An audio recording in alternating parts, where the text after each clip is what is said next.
How dare you live in luxury off my son's hard-earned fortune, you unworthy daughter-in-law. Get out, you're a nuisance, and just the sight of you disgusts me, my mother-in-law seethed during an argument she had with my husband. I stood there, stunned, as she shifted her tone and said things that made no sense to me. What's going on? I managed to ask, confused. You think I don't know, don't you? She hissed. Well, Jack told me everything. I'm well aware that you're squandering his money and racking up debt. He deserves better than a wife who wastes everything. Leave this house immediately. Up until then, I had put up with my mother-in-law's torment, hoping to preserve my marriage, but my husband's betrayal left me deeply shaken. I couldn't keep sacrificing for people who clearly had no appreciation. I understand. I'll leave, I responded, my heart heavy yet resolute. It was time to walk away, as they wished. My name is Alice, and I'm 29 years old. I work remotely and have always been a bit frail. My mother, who raised me alone, is now 65 and has always worried about me. Even if you're not strong, you'll eventually have to stand on your own 2 feet. I can't protect you forever, Alice. You have to be prepared for life, she used to say. Yes, Mom, I understand. I'll work hard, I would assure her. For a long time, I relied heavily on my mother's support. After dropping out of high school due to my health, I started learning skills on my own and slowly began earning money through remote work. It wasn't easy, but being able to work at my own pace suited me. My initial income was only about $300 a month, but over time, it grew steadily. People saw me as a recluse after I left school, but I knew I was paving my own way.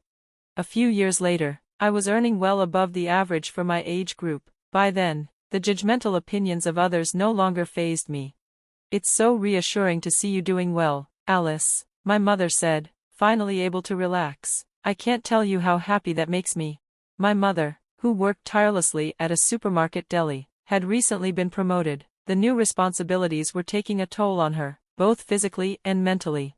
Mom, you've worked so hard for so long, why not take it easy now? We can live comfortably on my income. You deserve to rest, I told her. It broke my heart to see her so exhausted.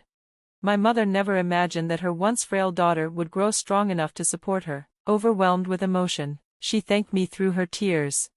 Eventually, she left her job and started living more leisurely. She occasionally helped with my work but mainly enjoyed her days, going on trips with friends, having lavish lunches, and rediscovering her joy. We always had dinner together, no matter how busy we were, sharing stories from our day.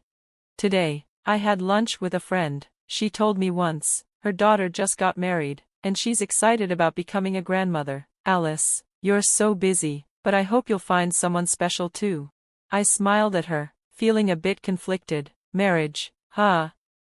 It's not something I've thought about much, but maybe someday, I replied. The truth was, I never really considered marriage seriously. My health struggles had kept me in and out of hospitals throughout my childhood, forcing me to drop out of high school. Because of my isolated upbringing, I had few friends and even fewer interactions with the opposite sex. Still, the idea of finding someone and having a family didn't seem so impossible. Then came a moment when I thought that dream might become real. One morning, I took a break from work and visited a shopping mall. At a jewelry store, a salesperson approached me warmly. Looking for a gift? I'd be happy to help, he offered. Yes, I am, I said with a smile. It's for my mother's birthday. Do you have any suggestions? That's how I met Jack, the man who would later become my husband. A gift for your mom? How thoughtful. Let me show you some options. Do you have a budget in mind? He asked. Not really, I said. I'm open to suggestions if something feels right. As he showed me necklaces, we began chatting and instantly clicked. It was unusual for a customer and a salesperson to exchange contact information, but our connection felt so natural. I did end up buying a beautiful necklace for my mom, but the highlight of that day was meeting Jack. Despite our busy lives, we kept in touch, went on dates, and soon became a couple. We even started talking about marriage. I've noticed you seem happier lately, my mother said one day, beaming. Are you thinking about getting married? I'd love to meet him.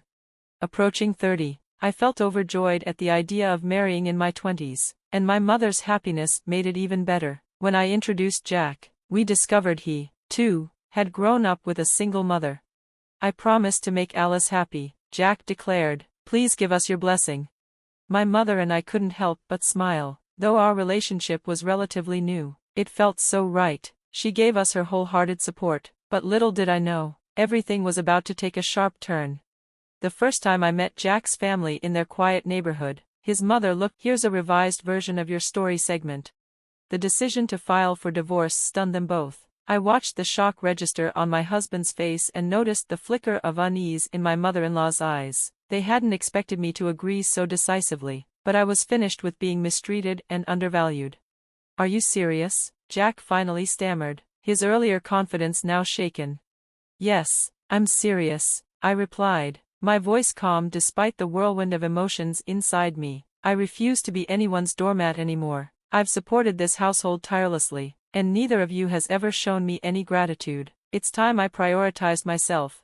My mother-in-law's smug expression faltered, replaced with disbelief as she realized her hold over me was slipping. You can't just walk away like this, she snapped. Where will you go? I met her gaze, feeling a newfound strength surge through me. I have my own income, my own savings, and the unwavering support of my mother, I said firmly. I'll be more than fine, better, actually.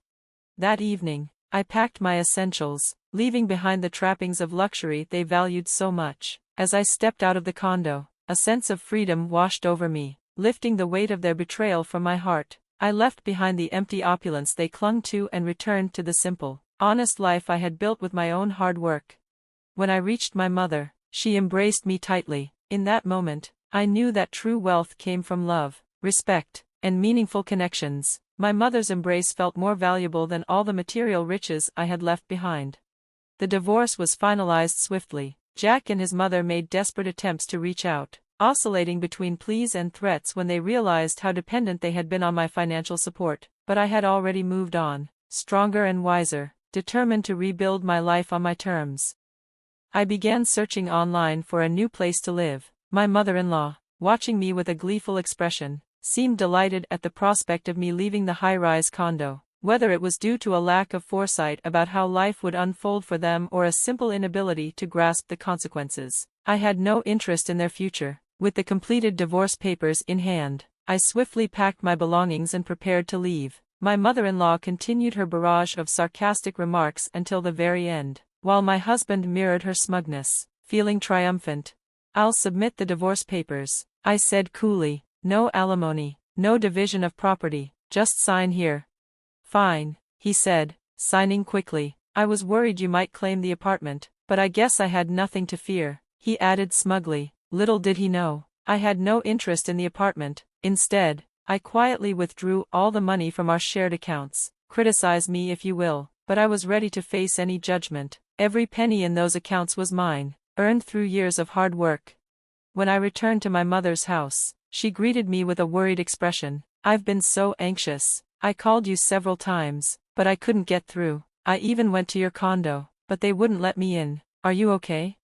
Her words startled me. A call? I repeated, confused. Checking my phone, I discovered that my mother's number had been blocked. I couldn't believe they had gone to such lengths to cut me off from her. I explained everything that had happened, leaving out no details.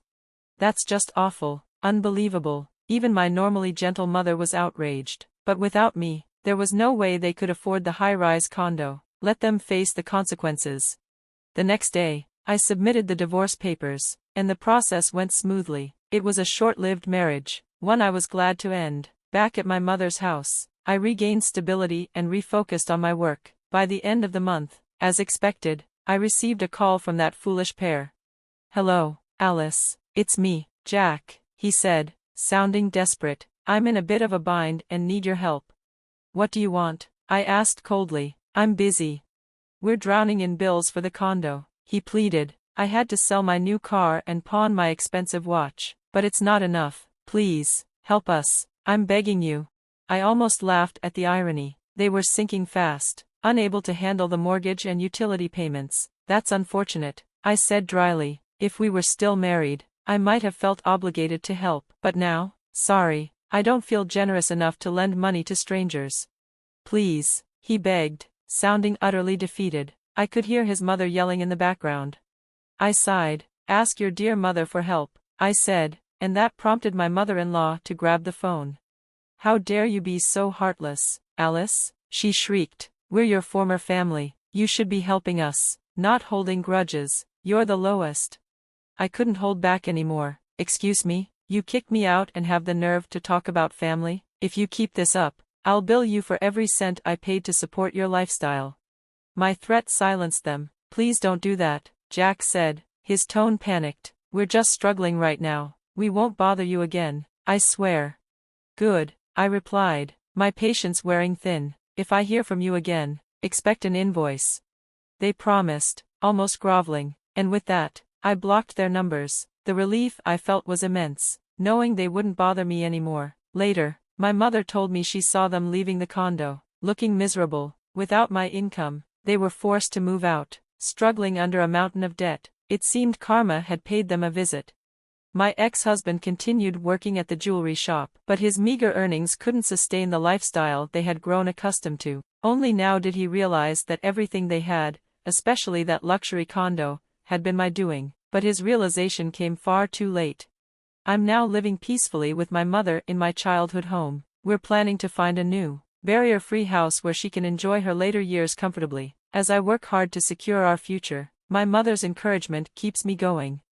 Alice, you've always excelled at what you do. Keep it up. I'm proud of you and here to support you, she said with a warm smile. Her words inspire me every day, and I'm ready